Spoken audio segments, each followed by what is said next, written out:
A epístola do apóstolo Paulo aos Efésios, capítulo 2, verso 4, nos diz: Mas Deus, que é riquíssimo em misericórdia, pelo seu muito amor com que nos amou. Esse verso está num contexto onde o apóstolo Paulo faz um diagnóstico da nossa situação espiritual, coloca palavras muito profundas com relação à vida espiritual, mostrando que nós estávamos mortos em ofensas e pecados. E ele vai dizer algo que acontecia no passado, como ele diz no capítulo 2, esse capítulo 2 de Efésios, verso 2, em que noutro tempo andastes segundo o curso deste mundo, primeira situação, segundo o príncipe da potestades do ar, do espírito, que agora opera nos filhos da desobediência, segunda situação dessa influência que nós tínhamos, entre os quais todos nós também antes andávamos. E ele vai dizer uma terceira situação que correspondia a essa morte espiritual, nos desejos da nossa carne, fazendo a vontade da carne e dos pensamentos. E éramos por natureza. Então, algo que é intrínseco da nossa natureza. Filhos da ira, da desobediência, que estávamos debaixo da condenação de Deus, e ele vai dizer como os outros também. E agora ele vai falar nesse verso 4 em diante da obra que Deus fez por nós. E o homem pecaminoso é colocado agora em segundo plano e a atenção volta-se agora para a obra que Deus realiza em nossas vidas. E ele começa dizendo que Deus nos amou. Por natureza, nós sabemos que Deus é amor. O apóstolo João, ele fala sobre isso na sua primeira epístola, no capítulo 4, no seu verso 8, ele diz: Aquele que não ama não conhece a Deus, porque Deus é caridade, ou palavra amor. Mas Deus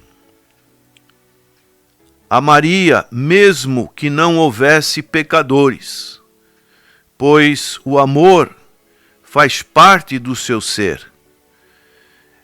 Então, de acordo com os teólogos, o amor é um atributo de Deus, é um dos atributos de Deus.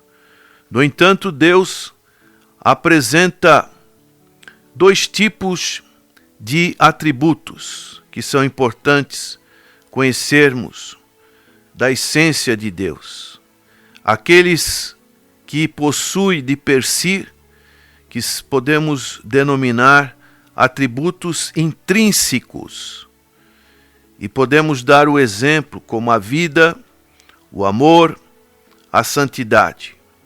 E aqueles atributos que por meio dos quais ele se relaciona com a sua criação, especialmente o ser humano.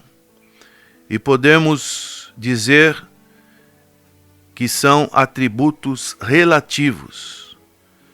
Vamos dar um exemplo. Deus é por natureza verdade, mas quando se relaciona aos seres humanos, a verdade de Deus transforma-se em fidelidade.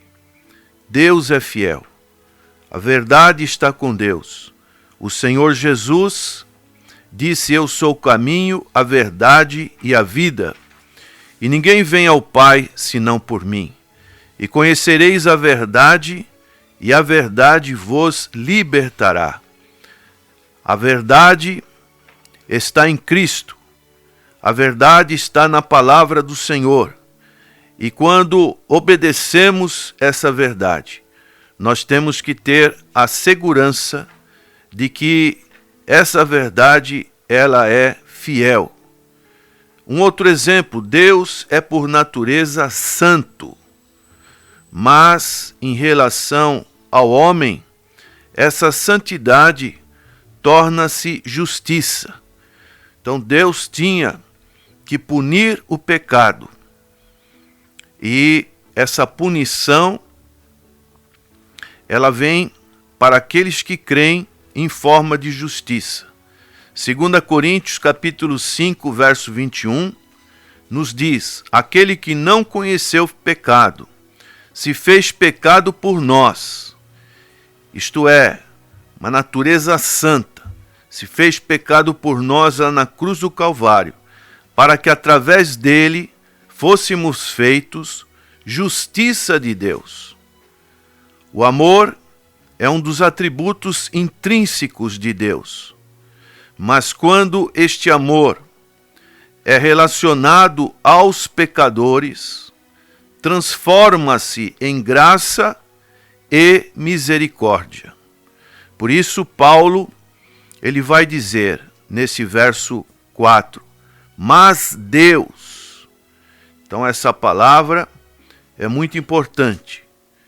Mas Deus é rico em misericórdia e em graça. Então, essas riquezas possibilitam a salvação do pecador. É o que ele diz através do verso 4, mas Deus, que é riquíssimo em misericórdia, pelo seu muito amor com que nos amou. E no verso 5 ele diz, estando nós ainda mortos em nossas ofensas, nos vivificou juntamente com Cristo. E aí entra esse outro atributo relativo, pela graça sois salvos. Então, é importante nós entendermos essa situação desses atributos de Deus. Então, pelo seu muito amor, diz o verso 4, e podemos ver que Paulo coloca pelo atributo relativo da misericórdia de Deus e pela graça de Deus. Essas duas palavras são muito importantes para a nossa compreensão espiritual. O que seria essa misericórdia de Deus? Você usar de misericórdia. Ele deixa de nos dar aquilo que merecemos. Então nós estávamos, como diz Paulo, filhos da desobediência. Ele utiliza de uma outra palavra também, mais pesada contra nós. Filhos da ira. E agora ele vai utilizar essa operação que Deus faz através de Cristo Jesus. Então, em sua misericórdia, ele deixa de nos dar aquilo que merecemos, que era a condenação, a morte, a separação eterna através do inferno, e em sua graça ele nos dá aquilo que não merecemos. Pela graça sois salvos, isso não vem de vós, é um dom de Deus. Então a graça é o favor imerecido. E Paulo está dizendo isso. E tudo isso é possível por causa da morte do Senhor Jesus na cruz do Calvário. Foi no Calvário que Deus demonstrou o seu ódio pelo pecado e, ao mesmo tempo, demonstrou seu amor pelos pecadores. Como você tem entendido isso, prezado ouvinte? Em Romanos, capítulo 5, verso 8 diz: Mas Deus prova o seu amor para conosco em que Cristo morreu por nós, sendo nós ainda pecadores.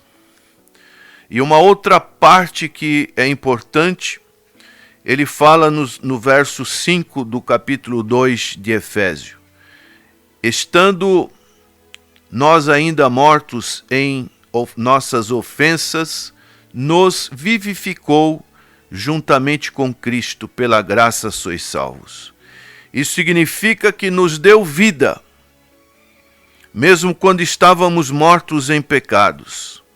Ele realizou essa ressurreição espiritual pelo poder do Espírito Santo, por meio da palavra. Nós podemos ver o exemplo da ressurreição que o Senhor realizou no seu ministério terreno. Ele realizou a ressurreição do filho da viúva de Naim, a filha de Jairo, de Lázaro, e em cada caso ele deu vida ao proferir a sua palavra. Então a vida, a fé vem pelo ouvir a palavra do Senhor. Essa palavra que você está ouvindo neste dia, ela traz vida ao seu coração, abre o entendimento para que a palavra adentre ao seu coração e o Espírito Santo de Deus possa agir, transformando a sua vida num novo homem, numa nova mulher. Hebreus capítulo 4, verso 12 diz: Porque a palavra de Deus é viva, ela promove vida, é eficaz, ela tem a sua ação poderosa, é como um remédio que quando nós estamos doentes, ele age, ele é eficaz e mais penetrante do que qualquer espada de 2 gumes, e penetra até a divisão da alma e do espírito e das juntas e medulas, e é apta para discernir os pensamentos e intenções do coração. E esta palavra, ela promove essa ressurreição espiritual nas nossas vidas, assim como aconteceu no ministério do Senhor Jesus Cristo, no sentido físico. Nós podemos receber essa ressurreição no sentido espiritual. Isso ocorre quando o pecador ouve a palavra de Deus e crê nessa palavra. Por isso é importante você ouvir a palavra do Senhor. O Senhor Jesus disse em João capítulo 5, verso 24: Na verdade vos digo, que quem ouve a minha palavra e crê naquele que me enviou, tem a vida eterna e não entrará em condenação, mas passou da morte para a vida. Receba nesta manhã a vida através da palavra do Senhor e da ação poderosa do Espírito Santo.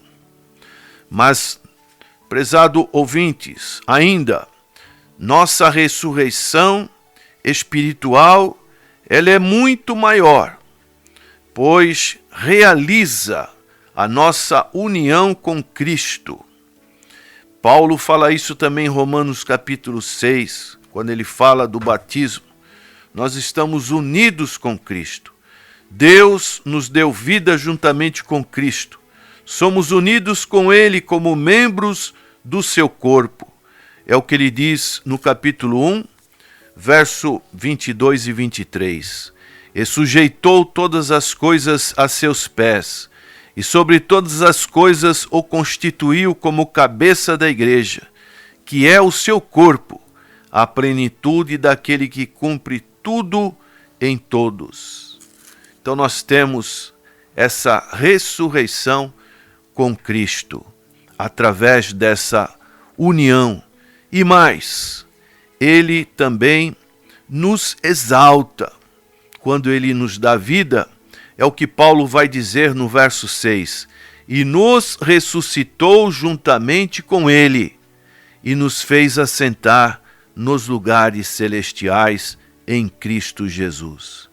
Não somos apenas ressuscitados dentre os mortos e abandonados, por exemplo, num cemitério, quando há essa ressurreição. Uma vez que fomos unidos com Cristo, também fomos exaltados com ele e compartilhamos do seu trato, do seu trono nos lugares celestiais. Em termos físicos, estamos na terra, mas em termos espirituais, estamos nos lugares celestiais em Cristo Jesus, é o que Paulo vai dizer. Nos fez assentar nos lugares celestiais em Cristo Jesus. Assim como Lázaro, fomos chamados do túmulo para nos assentar com Cristo e desfrutar agora da sua comunhão. É o que o apóstolo João diz em João capítulo 12, verso 1 e 2, com relação a Lázaro. Foi, pois, Jesus 6 dias antes da Páscoa a Betânia, onde estava Lázaro, o que falecera, e a quem ressuscitara dos mortos. Fizeram-lhe, pois, ali uma ceia, e Maria servia, e Lázaro era um dos que estavam à mesa com ele. Que maravilha! Lázaro estava morto e agora está sentado com Cristo. E nós, que estávamos mortos em delitos e pecados, em ofensas, agora podemos estar assentados nos lugares celestiais onde Cristo está. Entenda essa riqueza de condição que o Senhor Jesus lhe oferece, prezado ouvinte. Abra o seu coração. Deixa a misericórdia do Senhor entrar na sua vida. Deixa a graça do Senhor entrar na sua vida, para que você seja vivificado juntamente com Cristo. Amém.